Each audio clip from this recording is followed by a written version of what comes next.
We began the day with the national perspectives on digital inclusion, and we heard from Brazil, Mexico, Colombia, and Costa Rica. In session 5, we got the ITU perspective, and a short while ago, Ms. Bridget Lewis told us that we have to begin from ground up in order to make some meaningful impact if we're going to empower women and girls through ICT. In session 7, we turn our attention to the contribution of the private sector, and Ms. Christine Hendricks, in fact, Dr. Christine Hendricks will be taking us through this session. Dr. Hendricks is the Executive Director of the Jamaica Council for Persons with Disabilities. A passionate advocate for the education and empowerment of persons with disabilities, Christine Hendricks is currently the Executive Director of the Jamaica Council for Persons with Disabilities, the JCPD. With extensive local and international experience, Dr. Hendricks has been a vibrant speaker and presenter at workshops and seminars dealing with various aspects of disability. As a member of the community of persons with disabilities, she has lent her considerable expertise and experience to the Advisory and Management Board on Disabilities and the Abilities Foundation as a board member. She has also served on several working groups and committees, including the Jamaica Vision 2030 Committee and the National Oversight Committee for Sustainable Development Goals. Ladies and gentlemen, to take us through session 7, we welcome Dr. Christine Hendricks.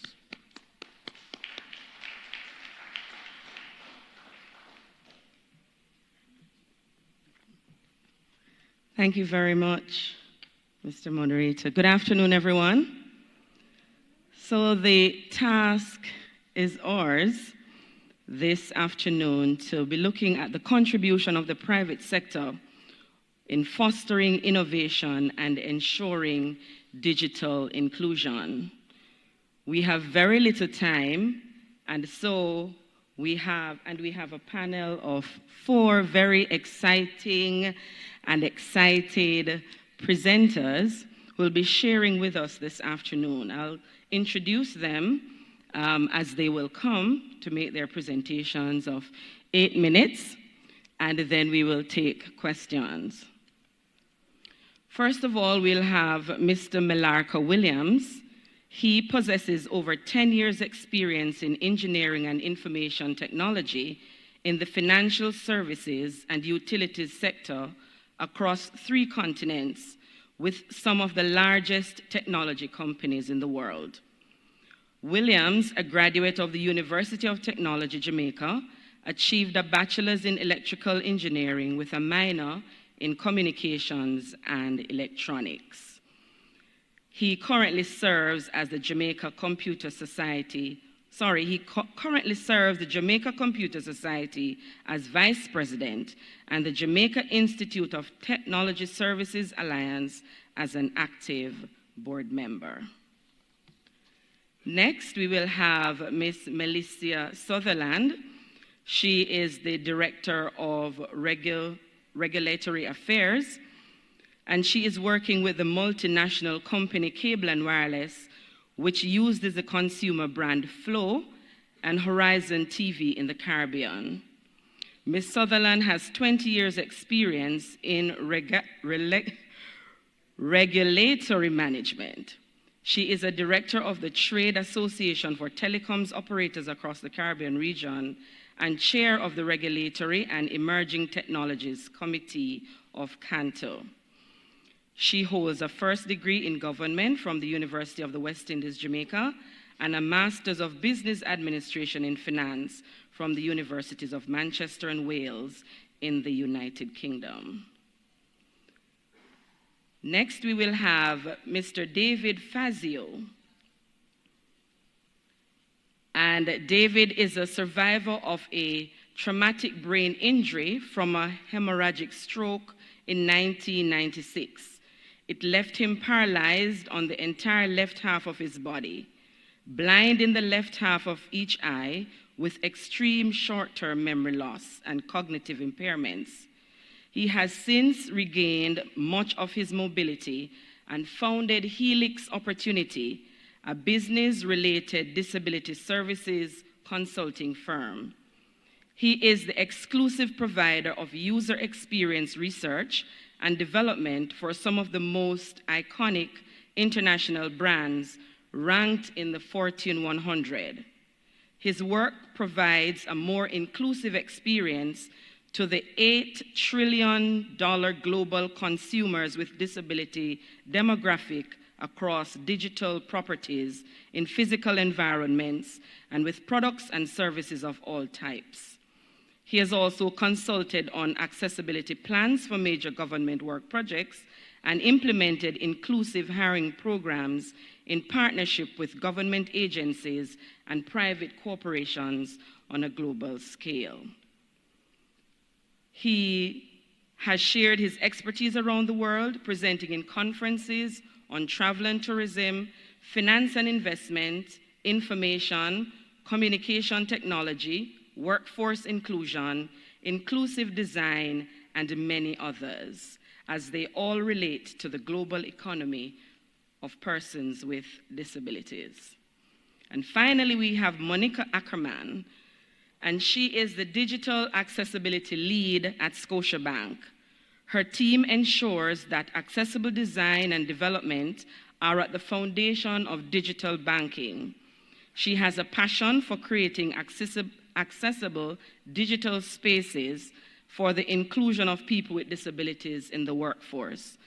She is a professional engineer and has a master's degree in critical disability studies from York University.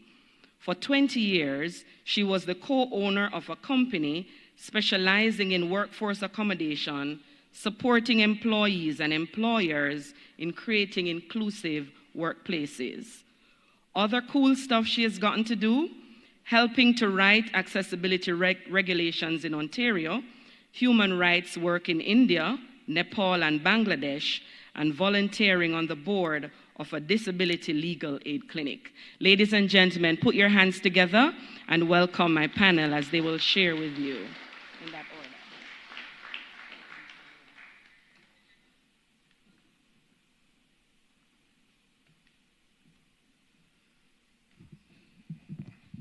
Make sure. Good afternoon, everyone. So I guess I've been tasked with talking about, digital innovation and, the role that the private sector has to play. This is, as it relates to innovation, it's something that I'm personally very passionate about. So it's good that I'm here to talk about that today.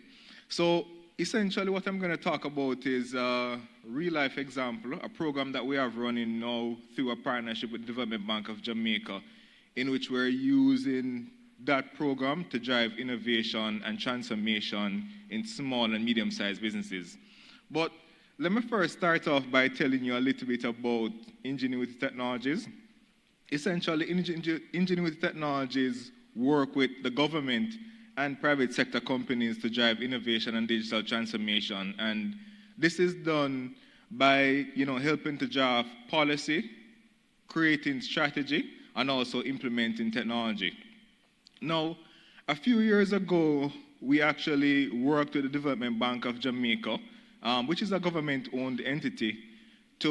They had a program that they were looking for very high potential startups that had very a high probability of being successful and producing services that actually had a high potential to export. So we were actually lucky enough to be selected for this program, and being selected for this program meant that we actually got funded for the program. After we got funded for the program, we actually created a solution, a monitor and evaluation solution called iForms.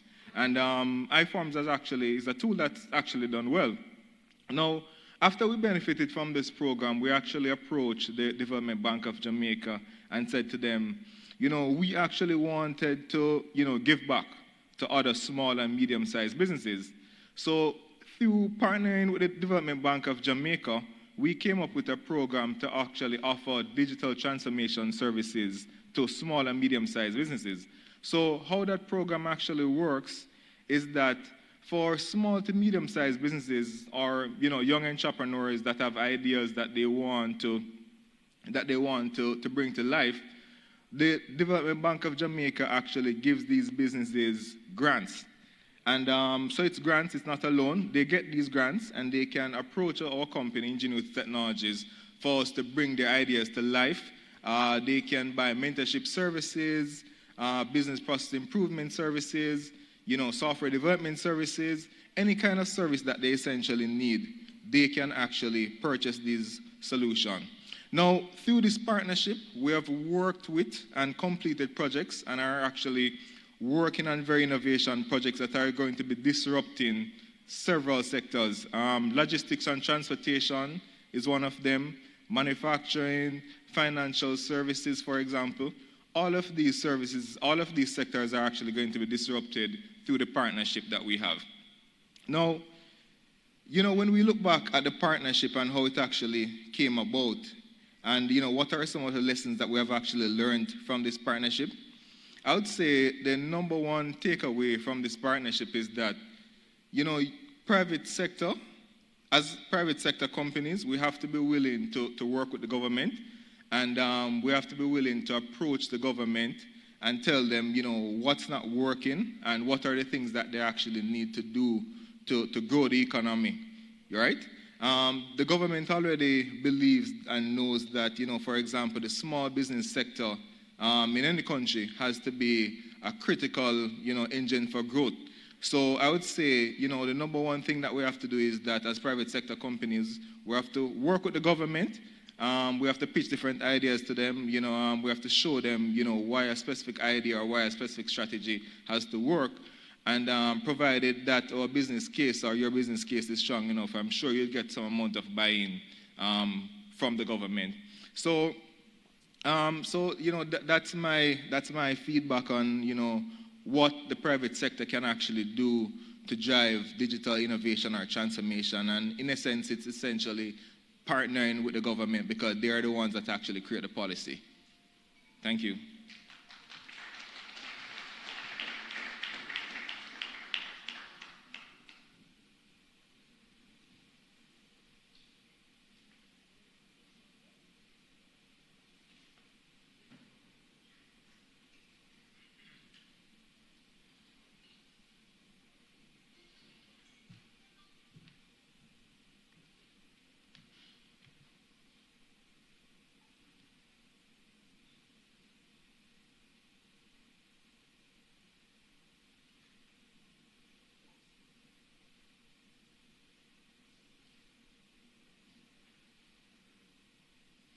Ladies and gentlemen, good afternoon.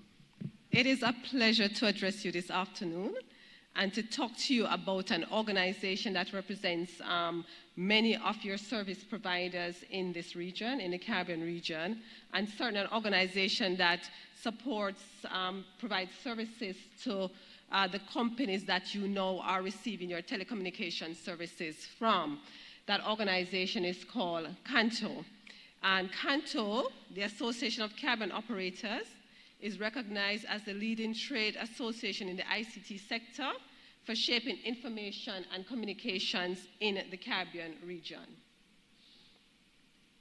So we have members all across the Caribbean. We have members in the English-speaking Caribbean, Dutch-speaking Caribbean, French-speaking Caribbean, and ETEXA in Cuba. So we have, our membership is across the region.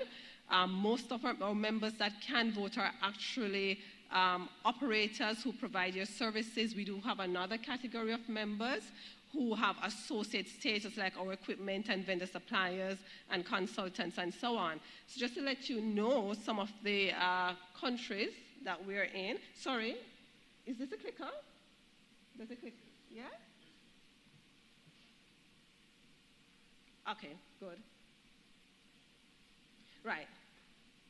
So some of the countries that we're in: Anguilla, Antigua, Aruba, Bahamas, not Brazil, Bonaire, Cuba, Curacao, Puerto Rico, St. Lucia, Trinidad and Tobago, Barbados, Bahamas, and so on. So we have your major operators, Digicel, Flow, Telem in St. Martin, UTS in Curacao, Alive in Bahamas, BTC in Bahamas. So if you live and work in the Caribbean, chances are we represent your operator. And as I said, we are an advocacy organization, and our role is to, wow, that's supposed to be back? Oh. So our role is really to advocate for the organization to have the best environment possible for us to provide services to you. As stated before, we have a secretariat that is located in Trinidad. So I want to tell you a little bit about our events, just to give you a pictorial of the Caribbean, which you can see. So we're all across the region. Right, so I want to also go forward to tell you about our working committees. And this is important because I will be addressing the matter of digital inclusion and an example coming out of Trinidad and Tobago. Right, so we have a committee on corporate social responsibility that tends to be the committee that would look at how we can reach out to various customers, because it's a business opportunity, but it's also an opportunity to give back to our communities and to really focus on issues that benefit an entire community, an entire nation, and also an entire country. We have a regulatory committee, which I am also the chair of, that deals with the policy issues that come out of the ministries and the regulatory authorities that affect the service that we provide to you, and also how those agencies would like to see the companies, what the agencies would like to see the companies comply with. We have a disaster risk management committee that is doing a very good job. As you know, we're a region that is prone to disasters, so that committee does a great job in terms of simulations every year, and in terms of supporting companies in what they can do when there's an emergency, or rather a disaster. We also have a marketing committee, a technical committee, and a vendor supplier committee.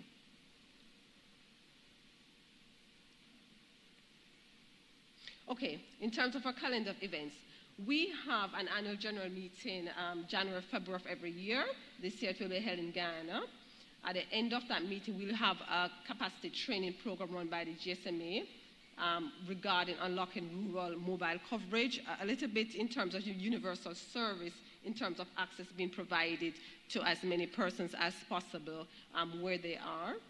We also do have the World Telecommunication Information Society Day, and that will be in May. And our flagship event every year is held in the summer, which is our annual conference and trade exhibitions, where we get in speakers to come and speak about developments in the telecommunications industry, what is trending, what's important to our operators. And so some of you would have been at some of our conferences, and we also have a trade show at the same time with vendors who provide services to us.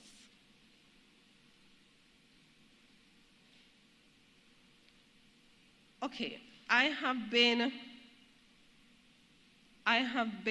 actually doing this for a little bit in terms of looking at policies and regulations and proposals that would be put out into the public space regarding universal service, which is about access to service and affordability of service for all groups. And what I have noted, it was a little while back, what I've noticed is a lack of participation in these proceedings by organizations that represent the disabled community. And so what I suggest, because I don't want to presume that I have all the answers, is that the organizations that represent the communities have to reach out. They also have to speak up in the telecom space. And we also need, as companies that offer telecom services, to better understand the needs of the disabled community, which means that the disabled community would have to reach out, speak up, and advocate. That advocacy and that champion is so important in this whole space. So I want to quickly tell you about the case of TSTT, and I'm just going to give you a summary of what happened there. TSTT reached out to the persons associated with visual impairment in Trinidad, which is PAVI for short. And they had two presenters, two persons who were blind, who made a presentation on smartphone technology aids for persons with visual impairments, education, and sensitization.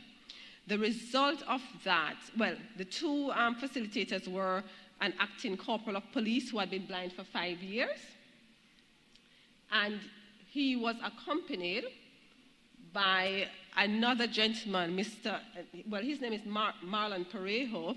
He was accompanied by another gentleman, Michael Trestrail, and they facilitated a series of workshops where they took the customer service representatives in the company, in TSTT, through the actual apps and facilities that were available on the phone, so that the CSR could be better trained in the delivery of services. The end result was, because of this engagement with PAVI, there was an improvement in capacity for the CSR, because at the end of the day, the opportunity was engaging with the persons with disabilities. And at the end of the day, the action we took, that TSTT took, was this series of workshops. The results, which I want to just spend a few minutes on, was that the CSRs were empowered to better serve walk-in customers and how they could use devices. The knowledge base of the staff was expanded, and there was direct engagement with the visually impaired community. And there was an expanded reach and sustainability, because TST produced some videos that were distributed by social media. I want to briefly touch on the matter of universal service, because throughout the presentations we have had discussions on universal service, what the funds will be used for. I want to say that the universal service funds, as they exist in the region, they are contributed to and supported by the telecoms operators. At this time, only the telecoms operators contribute to that fund. We have been across the region, putting forward that best practice that these funds must be transparent, meaning that we must know the projects that are being proposed to be supported by the fund. The information must be in the public domain and easily accessible. We have said there must be accountability. There are some funds that actually do publish. I know that the fund in St. Vincent and the Grenadines does publish what it is doing on an annual basis. Also, the fund in Jamaica does also publish, but we have found that in the region, very few funds are in conformance with the legislation, which requires publication and accounting for how the monies are spent. We're also saying there are still people in our countries who need to be connected to the networks. So the fund there should also be a portion of the fund that goes towards rolling out the network, so that more and more persons can actually have access, just access, before they can even get onto the services. There must be a wider contribution base. If you have been reading in the papers, you will see that the contribution to the universal service funds has been diminishing. And this is because of the competition that is online with other providers who are competing with our services. They're not paying to use our network, so we have less and less revenues to actually fund universal service. So that base, that contribution base, needs to be widened beyond the operators that are actually licensed to offer service in country. And finally, we're saying that there must be an opportunity for the telecoms industry to access some of those funds to support the reach of the network to the unserved communities. Ladies and gentlemen, I'm expecting that I will get some questions on some of these proposals. Thank you very much for your time.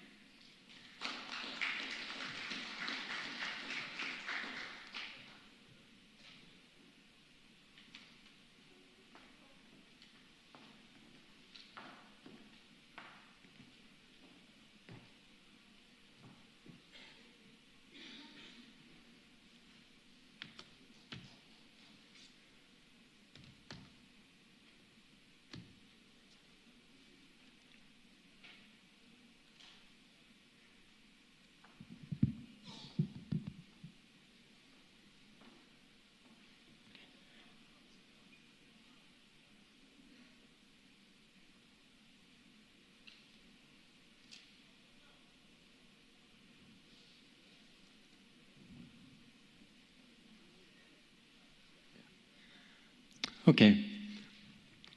I was asked to put together a presentation about youth with a disability and their situation here in Latin America and the Caribbean, and what we can do to change that situation in a positive way by leveraging ICT. When we're talking about youth with a disability, we're really talking about children ages 15 all the way up to adults ages 29. This population accounts for 30% of the disability population in Latin America and the Caribbean. They are the poorest minority group in all of the world, predominantly living in extreme poverty because they're mostly excluded from virtually every aspect of society.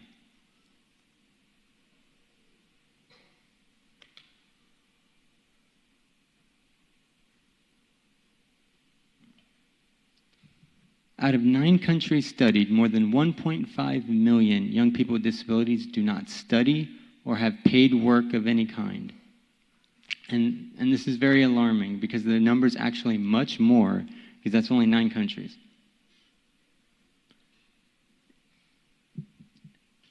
To give you an example of why, in Brazil, only 20% of regular schools are accessible to children with disabilities. Only 10% of those schools are accessible in Mexico. 90% of children with disabilities in Suriname are segregated in special schools, and they receive a lower quality of education. These statistics are virtually identical throughout Latin America and the Caribbean. So it shouldn't come as any surprise that most young people with disabilities have a very high dropout rate.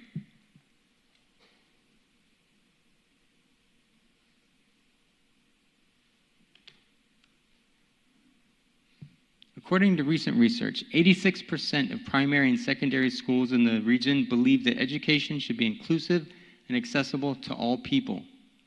63% of these schools reported having had registered a student with a disability.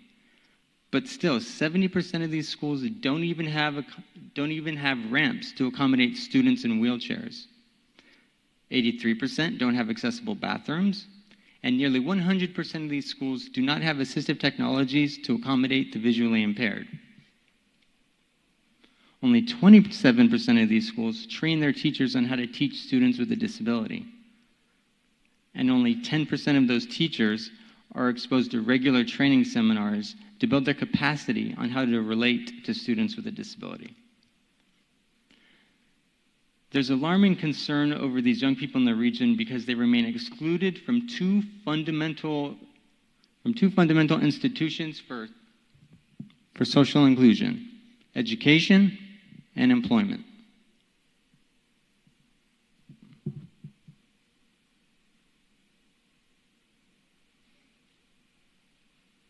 The Economic Commission for Latin America and the Caribbean warns us that now, more than ever, a structural change is urgently needed to reform our way of producing, working, and innovating. This younger age population of Latin Americans and Caribbeans with disabilities must be at the core of that change. Investing in the youth is fundamental for sustaining and boosting economic development in this region. More than anything, remember that more than anything, it's not a civil right, it's a good economic opportunity. Well, it is a civil right, but more than anything, it's a great economic opportunity. As it stands today, this region's youth with disabilities are entirely unprepared to transition from childhood into adulthood, primarily in areas of achieving successful employment and independent living.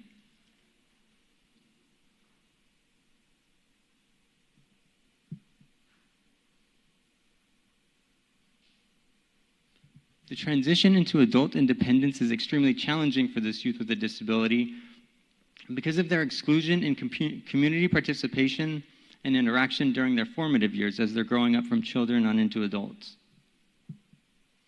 And what I'm talking about is the absence of an enabling environment that supports youth development in aspects of life and daily living. Education, training, and employment are critical barriers to the successful transition into adulthood. Inequities in and inaccessibility of these systems meant to help youth with disabilities makes their transition next to impossible. They don't receive the skills and qualifications needed to function in a wider society.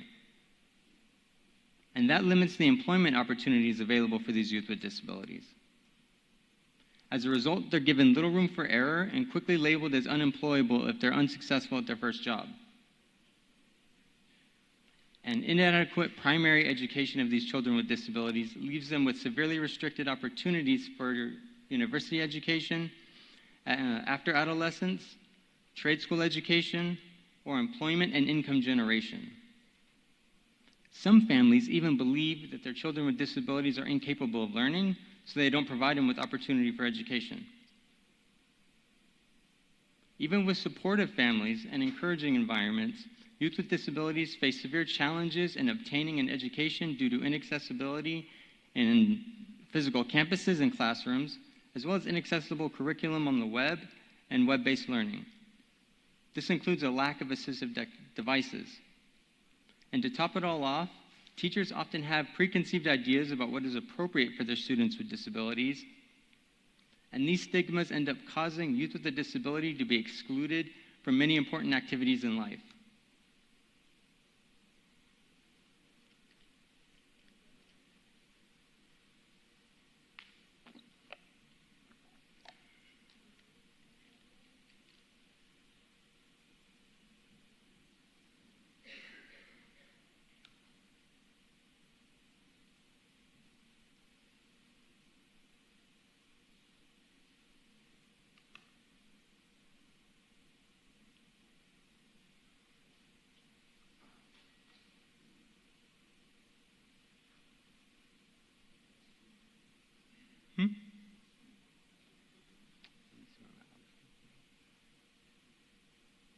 Okay, here I am.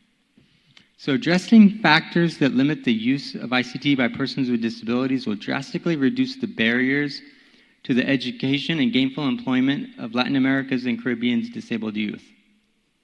Greater coordination is needed between the different public, private, and NGO programs to facilitate the use of ICT for these purposes. The programs need to reinforce each other. Many physical and technical barriers prevent persons with disabilities from fully exploiting it.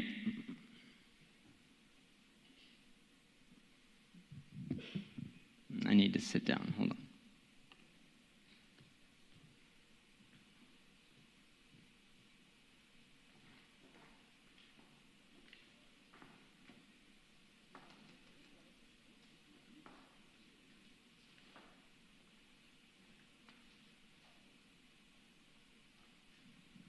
My apologies. Sometimes my leg acts up on me.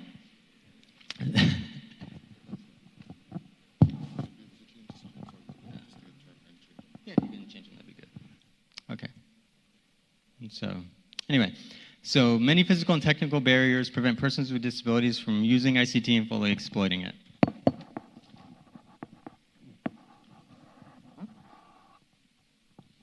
Broadband infrastructure, like I mentioned yesterday, needs to be provided on a much wider scale. Website accessibility needs to be truly championed, especially when it comes to education in the web, and much greater access to technology is needed. ICT access is critical for persons with disabilities to contribute to society and overcome discrimination. Specifically, economic development strategies to build disability-inclusive societies must revolve around addressing the physical and technical barriers preventing persons with disabilities from using the internet technology to its fullest potential. Exclusion of persons with disabilities is a social problem rather than a technical one. But ICT access for those with disabilities calls for special attention because of the contribution it can make to overcoming challenges that people with disabilities face in achieving economic independence and self-sufficiency. Next slide, please. Okay, good. If students with disabilities can't make it to the classroom, online resources like YouTube EDU and the many online learning management platforms surely make the case easy and affordable to bring the classroom directly to those students with disabilities. YouTube EDU launched in 2009. It centralizes content from over 100 universities and colleges, providing access to lectures and research. It's an enormous global video classroom within the YouTube framework, divided into 3 subcategories: primary and secondary education, university learning, and lifelong learning. Anyone can build their own global classrooms simply by uploading videos to their YouTube channel. Coursera, on the other hand, is an exclusive e-learning platform. And in 2015, it launched a targeted program of 150 new courses in Spanish. Many of these online education programs are free to enroll and participate in. Fees are usually only charged for credentials to certify that a user passed the courses. We live in the era of massive open online courses, or MOOCs, M-O-O-C-S. Coursera alone has 18 million learners, 1,849 courses, and 142 partners in 20 countries. It's the biggest player in the MOOC market. Other major companies include edX, Udacity, and NovoEd. Now, there isn't any substitute for the on-campus experience. It provides experiences that no online course could. Things like stimulating debates with professors and classmates, the possibility to randomly bump into another classmate or someone else in the library, soft skills like punctuality and respect for different opinions. These on-campus experiences are invaluable and unique. Online schooling can, however, bring the excluded disability community up to a reasonable or even a superior level of education so that they can formidably compete in this fast-paced society that we live in today. This is especially necessary given that 80% of educational institutions in Latin America and the Caribbean are currently inaccessible. Evidence also demonstrates that employers are beginning to recognize that online learning and education can help them bridge chronic gaps in skills. So it's time that we start taking advantage of it. And I'm really pleased to hear that the Universal Fund has invested so much money in online learning, because that is the way of the future.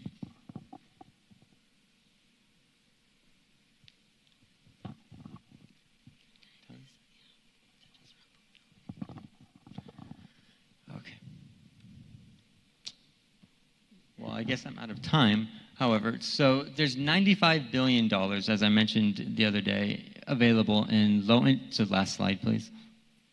Oh, the one before that. The slide before that, there we go. So there's $95 billion in low-interest lending and grant money available to affect any initiatives to put together strategic plans of economic development for people with disabilities.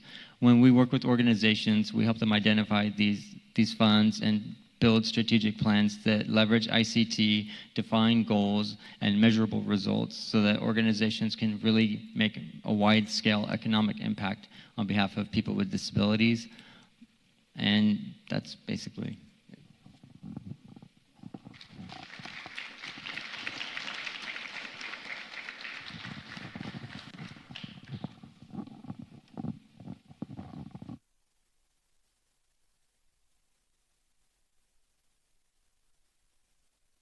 Hello, everyone. Thank you so much for inviting me to Accessible Americas. This is my very first time at your conference, and I'm thoroughly enjoying it. Today, I wanted to talk to you a little bit about Scotiabank and digital accessibility being a human-centered practice. I want to share a little bit of our journey around creating inclusive digital products and services for our customers. And first, I'll tell you a little bit about Scotiabank. We are located in Canada and have operations in over 50 countries around the world with 24 million customers and almost 90,000 employees. I think that number changes all the time. In digital banking, the bank is currently undergoing a digital transformation. And we design and build digital products for customers in 21 countries in the Caribbean and Central America. We have a digital banking unit called our Digital Factory in Canada, where I work.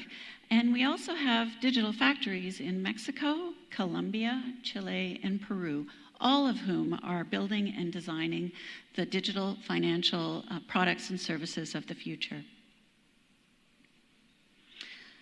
So I've been doing accessibility for a long time. I have consulted with and worked at the bank for quite a while. And about a year ago, I guess about 2 years ago, when our digital transformation really was well underway, I met with the lead of design and learned more about how they were designing new products. And a couple of the guiding principles that they had in coming up with what the future of banking was going to look like from a digital perspective were make things people love and build it right. And those really resonated with me as accessibility principles that really align very well with the web content accessibility guidelines. We want our products to be perceivable, operable, understandable, robust, and be a great user experience. And we want customers to be able to choose how and when they interact with our products. When we build it right, then it's going to be robust, and we're sure that it's going to work with assistive technology. Well, where does accessibility fit in a digital transformation? As I mentioned, the bank's been doing accessibility for quite a long time, for probably close to, 13, 14 years. And a lot of the conversations around accessibility revolved around it being an IT standard, and that developers were the ones that were accountable for making it happen. When regulation came in Canada around accessible websites around 2011, it moved to become more of a compliance issue. And we made progress. We were able to move the dial on our customer-facing digital properties as well as our employee-facing opportunities. But sustainable, scalable change was still kind of elusive. How do you make this a part of everything that everyone builds? And really, we had lots of conversations over the last couple days about technology when you need human at the center. So how did we approach this? By data over intuition. Taking a look at what an inclusive design framework might look like. There's lots of myths about web accessibility, that it's unattractive, difficult, or impossible to implement. And the business really wanted to understand, what is that landscape? What are the opportunities and constraints within which we're working? How is it going to impact business goals? And really, how many people are we talking about? Well, they found that really it's a great market opportunity.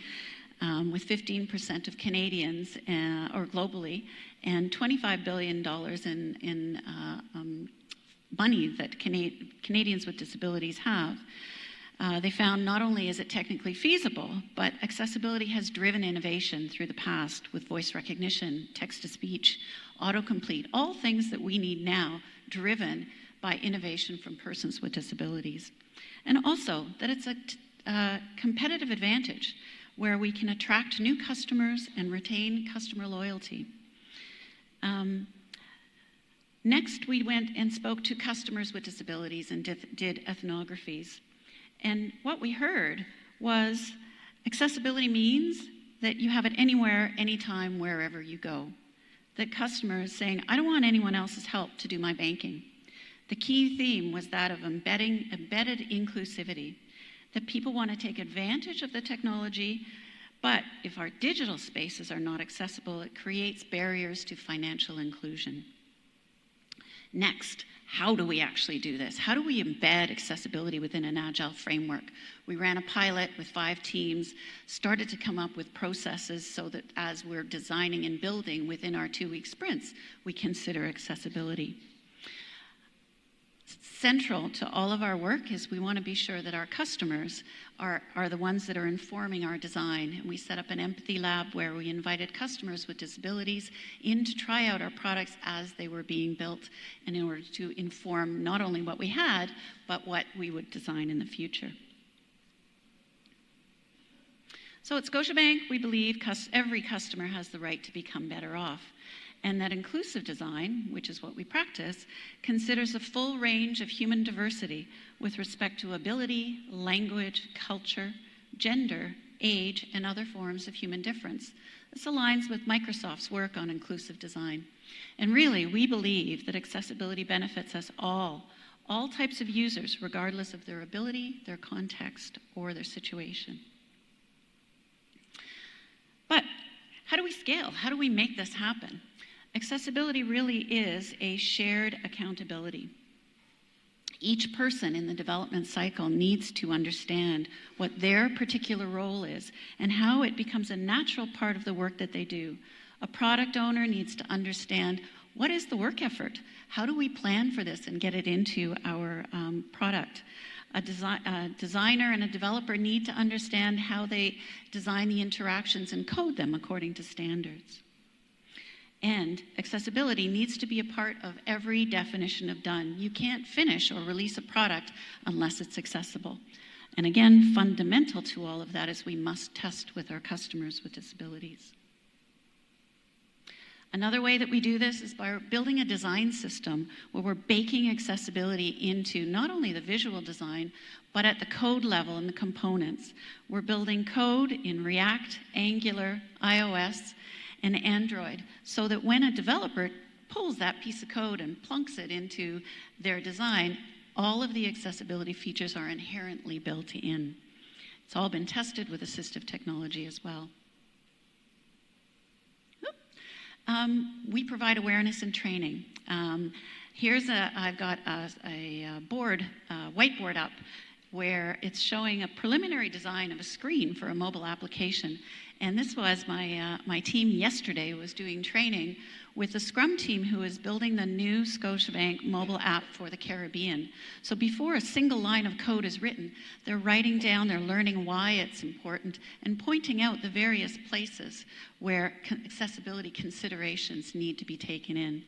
We're working with Monica Duhem and Here Colors in our Mexican digital factory, where they did 2 days of accessibility training with designers, developers, engineers, testers, digital marketers, and helping them to understand accessibility from a local context in the Spanish language. We're looking for feedback, not only just with our inclusive user testing, but also, here, I've lost my notes, I'm almost done. But also through various feedback mechanisms. We're planning on creating a community where our customers can comment and provide feedback onto whether we're hitting the mark or not, and what ideas they have for creating a more innovative, inclusive banking experience. A big thing is about culture. On Valentine's Day last year, we had Digital Accessibility Day, and it was a full day where everyone, 300 people, were taken off of their jobs to come and to learn about digital accessibility with speakers, customers, sharing their perspectives. And culture really is about leadership. Our executive vice president and senior vice president speak with confidence and about accessibility. They have the power to stop our products to going to production. I love that during our sprint reviews and in demos, everyone talks about accessibility. I love that people talk about accessibility when I'm not there, when I'm not walking down the hall and saying, hey, did you remember? We have communities where people share their ideas, and we're encouraging all of our partners in building these products to become critical thinkers and contributors to our accessibility experiences. So in the end, really, if you want to be relevant in 20 years, you have to be inclusive. You can't leave anyone behind. And for that, you really need a human-led perspective and a roadmap. And so that principle that I spoke of at the beginning, make things people love, it's now been updated and it's changed. And now it's make things all people love, and that is our commitment to our customers. Thank you.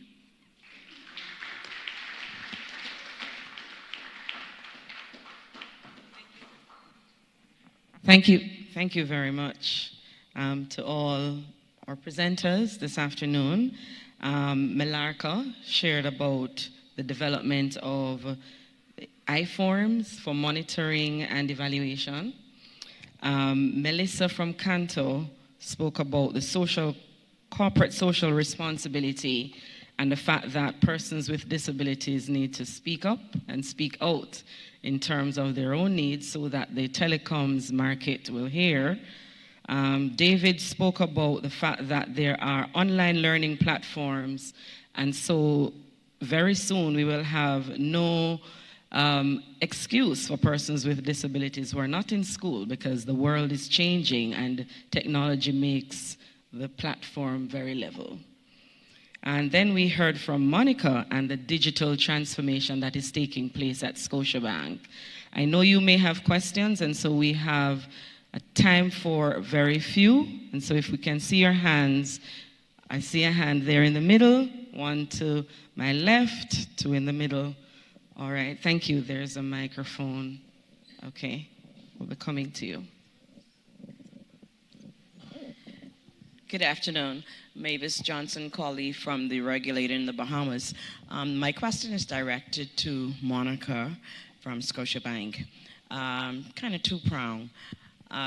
There has been quite an uproar in the Bahamas recently with angst built up against banks, particularly those from Canada, with regard to what appears to be an accelerated push to digital banking. Now, we know that's the way the world is going, those of us who are in that field. But for the Joe Blow public, it was quite a transformation for them to get accustomed to.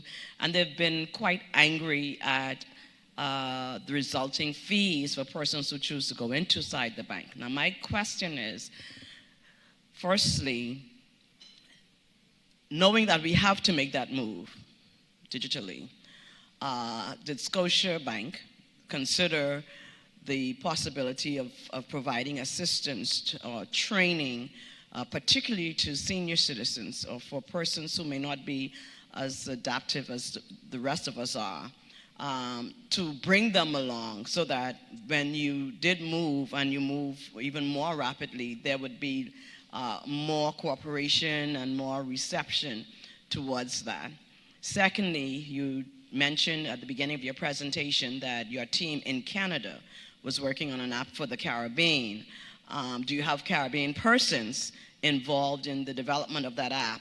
What are the possibilities of moving that into one of the Caribbean countries so that we know that any cultural nuances are considered in the development of that app?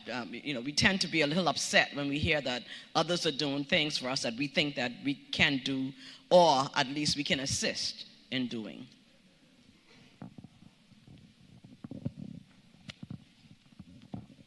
Thank you for your comments. I don't know exactly what's happening in terms of financial literacy and training and support for customers in the Caribbean, but I will take it back to that Caribbean, to the international business unit. I know that in Canada and for global research, we're doing a lot of work on looking at help and search and different ways of supporting customers to become more digitally literate and also for financial inclusion. With respect to building the products, I do believe that there are product people from the Caribbean who are involved in shaping that, and that there are plans to do some usability testing with customers in the area. That's a model that we're using throughout all of the digital factories. I don't know exactly when that is going to be done, but definitely being aware of cultural and contextual differences is extremely important.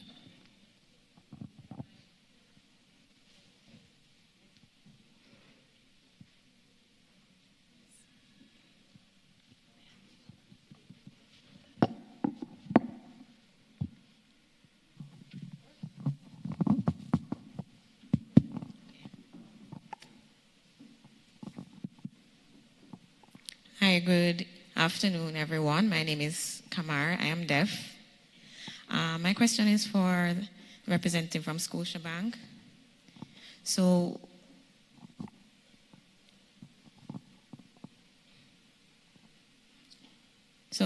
as it relates to the banking here in Jamaica, I don't know if it's the same in Canada, but for a deaf person to open a bank account, sometimes we feel that there are barriers there.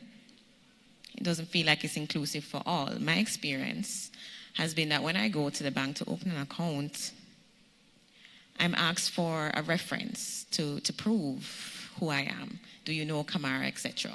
And then you're asked to provide a phone number of that reference. And what would happen is, if they're a deaf person, they know me. If I provide that phone number, they often want to call, so it seems like it has to be a hearing person. So that's one. And two, I have challenges with banking. If I need to call customer service, there is no access to email. It seems I have to pick up a phone and call. And a hearing person can call. That's easy access for them. But as a deaf person, I have to leave work, I have to wait in a long line, etc. So, you know, what are the experiences for the deaf in Canada? Oh, and I also...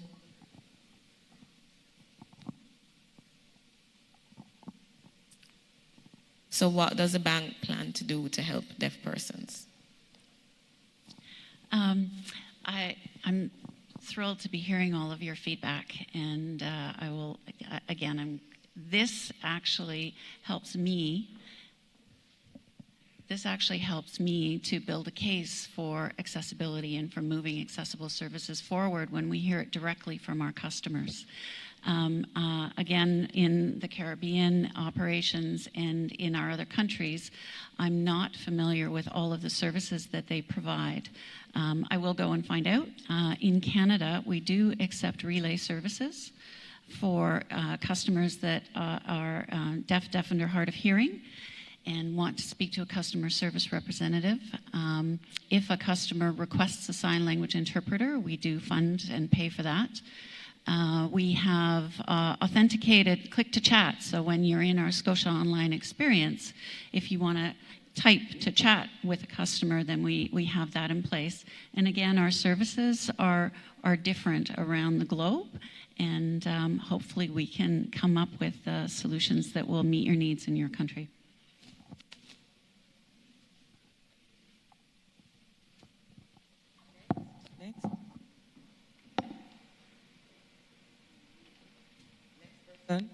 Next question. We had a hand. Okay, Conrad.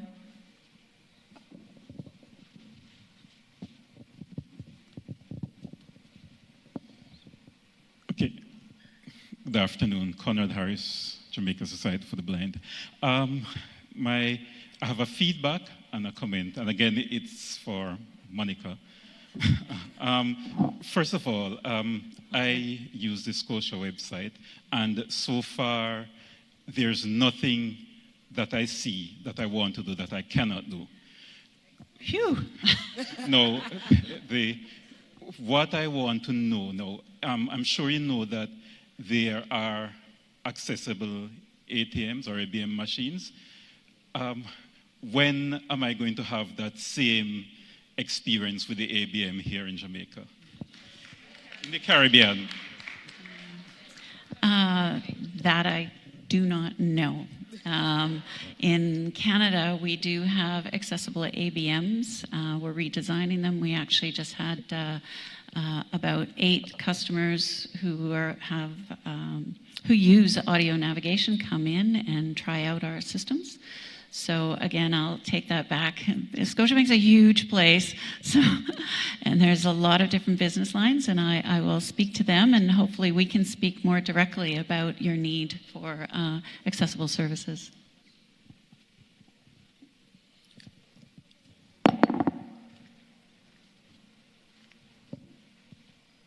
There's a lady at the front who, yes, needs to ask a question. And then we have Andre.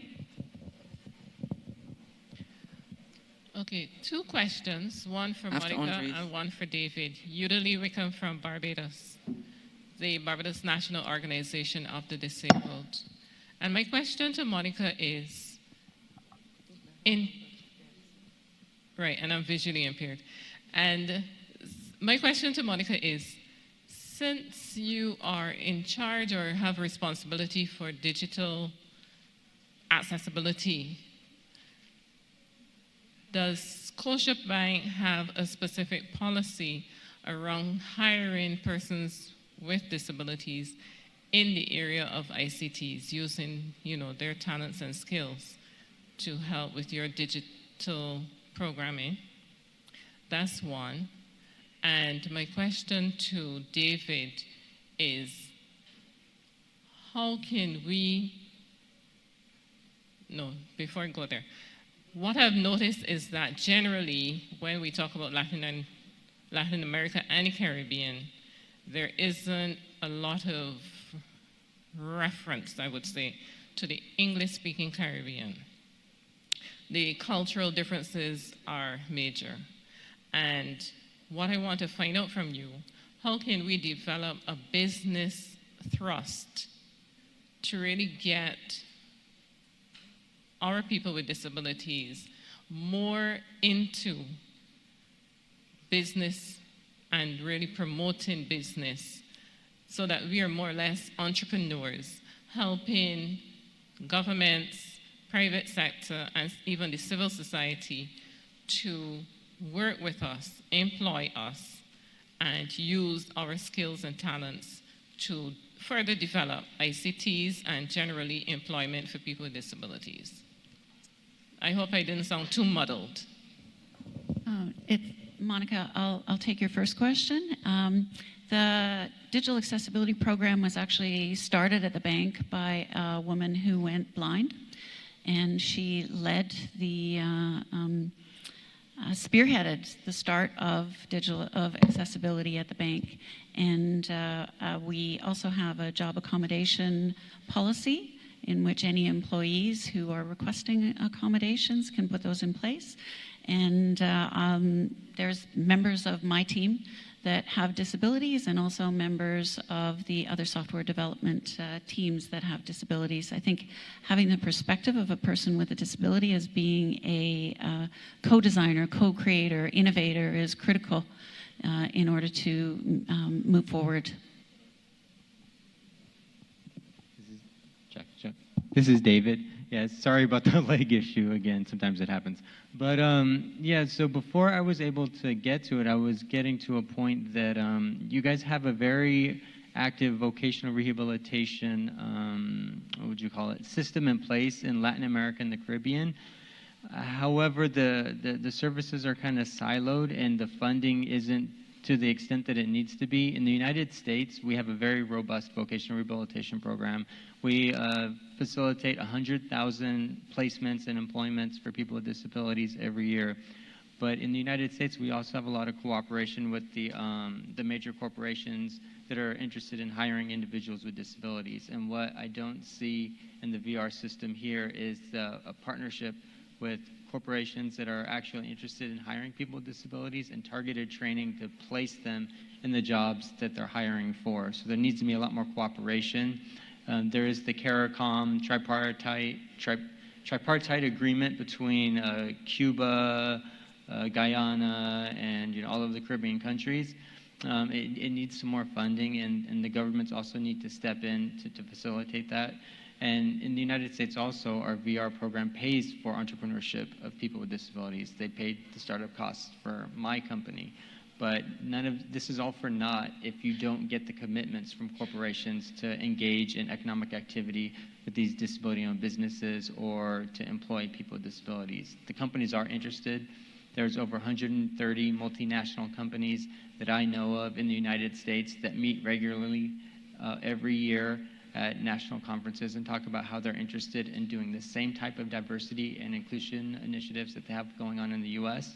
in the other countries that they operate in. They're just unaware of what services are available to support those programs, and then a lot of communication needs to happen. But it's possible. It's very possible. And finally, Andre.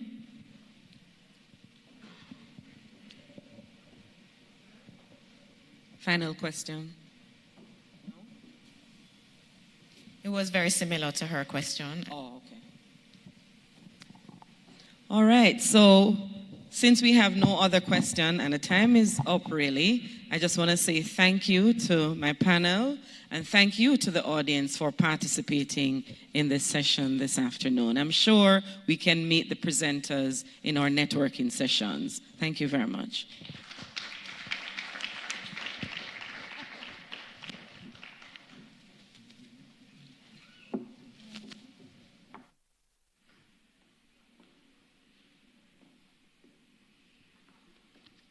Okay, another round of applause, please, to Dr. Hendricks and the panelists.